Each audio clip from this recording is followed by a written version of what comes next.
All right. Yo, everybody, what is up?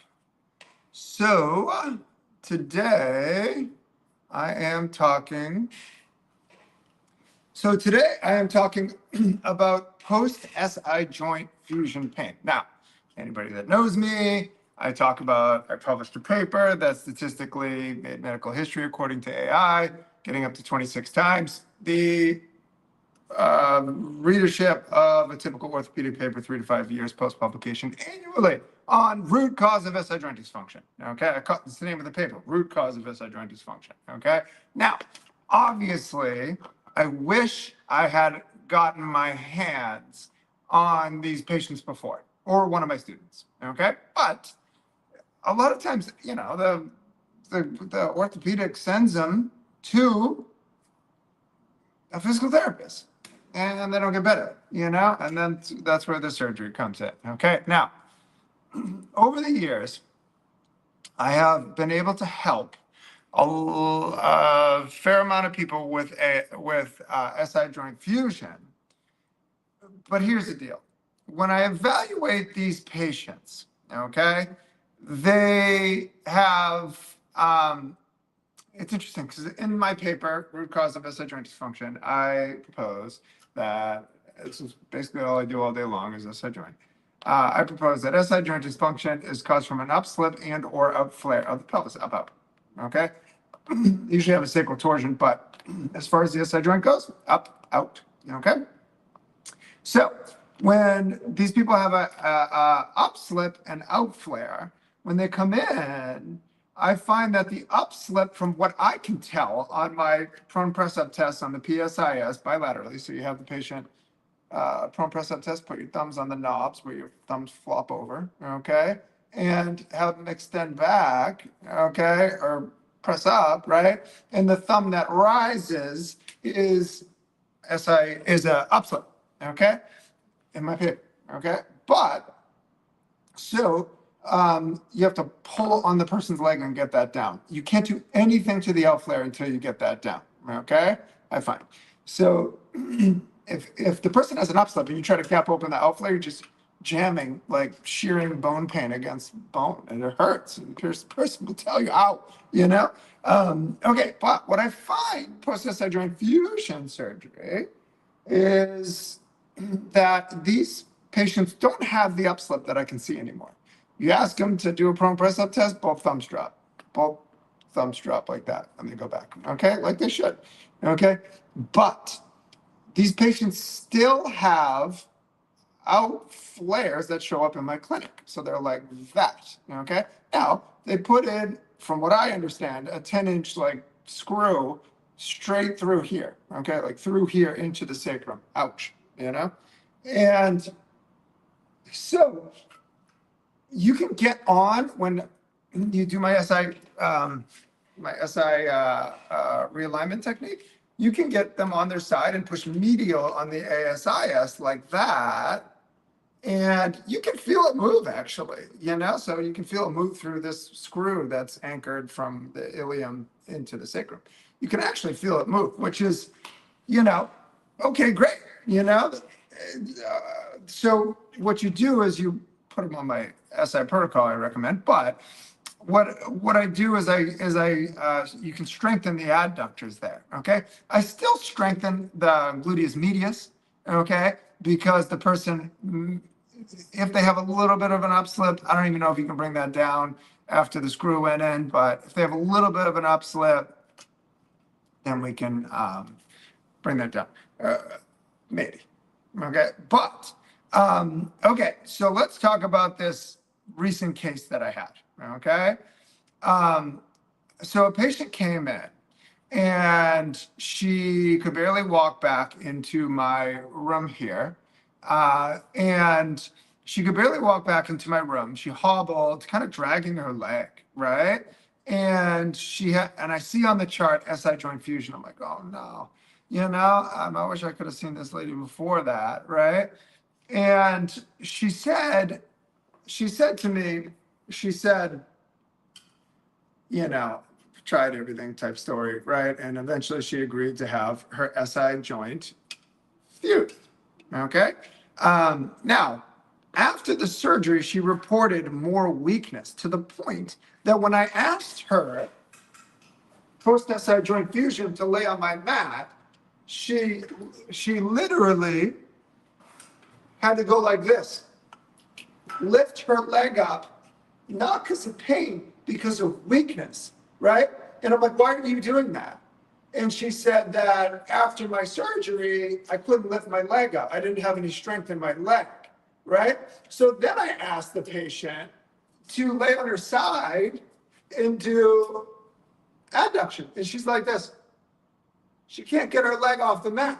And I'm like, oh no. And I'm like, what happened?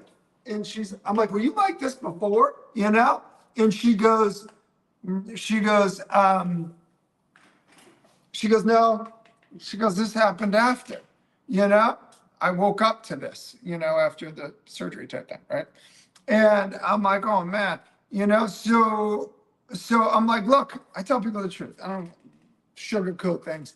I'm like, normally with SI, I have an exceptional rate. You know, I've published my root cause of SI joint dysfunction paper. I have an exceptional rate of getting these patients better. But I told her that you've had your SI joint fused, so your anatomy has changed. And I said that I do this all day with SI, you know, but I said that your anatomy has changed, okay? And when they change your anatomy, then I don't know what's going to happen here. And I have had success with post-SI joint fusion in the past, but I haven't, but I don't know because you don't have standard anatomy anymore, right? And so the patient understood, but she was desperate. And so she signed up with me, right?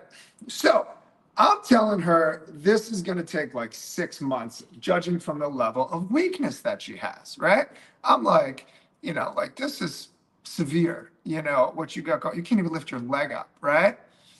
In 5 weeks, she hurt her back and just a flare up because she's back in her garden working on it, right? And I'm like, first of all, stay out of your garden right now. And I'm like, that's how you flare up SI. I don't let people do stuff like that during SI rehab, right? And she's like, no, I was telling my husband I'm feeling bad, right? And I'm like, so I'm sitting there and I'm like, how much weight are you doing on the adduction, adduction? And she said to me, 8 pounds in 5 weeks. Woman couldn't lift her leg up, right? 8 pounds in 5 weeks. And so I'm sitting there and I'm like scratching. I do this all day, you know, and I'm scratching my head like, huh? You know, and I'm like, well, people in the chronic SI joint world that I find in here typically take like 10 to 20 pounds. 10 pounds is the window to start noticing a difference, okay, in SI joint rehab, right? And this lady's like 5 weeks into it, and she can do 8 pounds, 3 sets of 30 reps. I'm like, huh? But what was interesting is when I asked her to lift her leg up and get on my mat like supine, she goes like this. She has no hip flexor strength. And I'm like, but she can do 8 pounds adduction now. And I'm like, Now, SI joint I documented in my root cause of SI joint dysfunction paper, okay? You can find it on my website, weltonmethods.com. Now, SI joint can cause sciatic-like symptoms, okay? Including weakness. I put 2 videos of foot drop in my paper. And SI joint dysfunction can cause weakness anywhere in here. So I'm hoping, this isn't a normal case because she's had her anatomy altered, right? But I am hoping that this patient is able to gain her hip flexor strength back from it was caused by weakness of the upslip and or outflare, okay? Upslip out, or in her case, she didn't have an upslip because she had it fused. But but I'll play. Okay. Anyways, so this was a very shocking case to me. Normally they don't shock me, because I've been doing basically SI for 10 years, chronic pain clinic. I call it the orthopedic trail of tears that hobbles in here all day long. They start crying, like nobody knows what's wrong with them type thing. And she's doing better to the point that she actually jacked up her back out in her garden. And I'm like, stay out of your garden right now. And I'm like, I'm happy for you. She's doing 8 pounds. She couldn't even lift her leg up off the mat with adduction. So the question is did somehow something happen in surgery, or did she have weakness because her SI joint was out? Okay. Now she said that she didn't have this level of weakness before, so we don't know. So what I tell patients is we're not going to know until I open this thing up. Okay. And when we get this thing open, then we'll know what was what. Okay.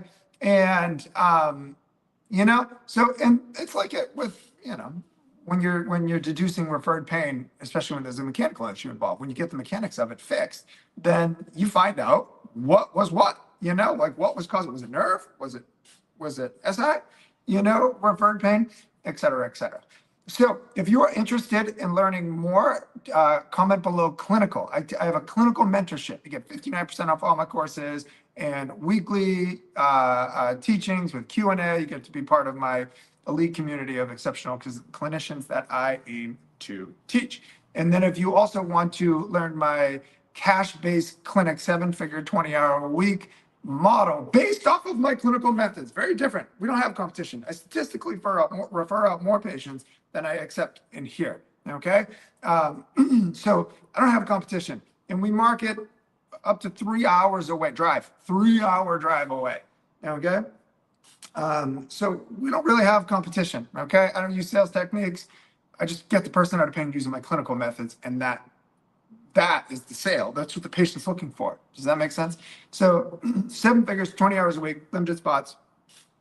You can comment hybrid below, and I will DM you more information for that. Clinical for my clinical mentorship, and hybrid for my cash-based clinical and business mentorship. I have to teach you the clinical skills in order for you to be successful in the cash-based clinic program. Okay, that's that.